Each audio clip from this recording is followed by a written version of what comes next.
আল্লাহ তাআলা ব্যতীত অন্য কারো প্রতি আসক্ত হওয়া এটা অপমানজনক।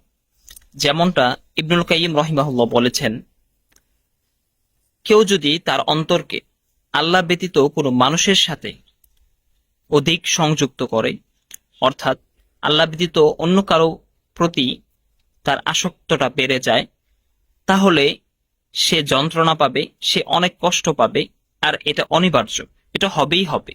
এর কারণ হলো, যখন আপনার কোনো মানুষের প্রতি আসক্ত হওয়াটা বেড়ে যাবে, তখন আল্লাহর প্রতি আসক্তিটা কমে যাবে। আর মানুষ তো এমন, যার হাতে কোনো ক্ষমতা নেই, কোনো বিলম্ব করার শক্তি নেই, মানুষের হাতে তো কোনো উপকার বা ক্ষতি করার ক্ষমতা নেই। যার হাতে পৃথিবী এবং আসমানের চাবিকাঠি রয়েছে, তিনি হচ্ছেন একমাত্র আল্লাহ। যার হাতে সকল কল্যাণকর কাজের চাবি রয়েছে, তিনি হচ্ছেন একমাত্র আল্লাহ।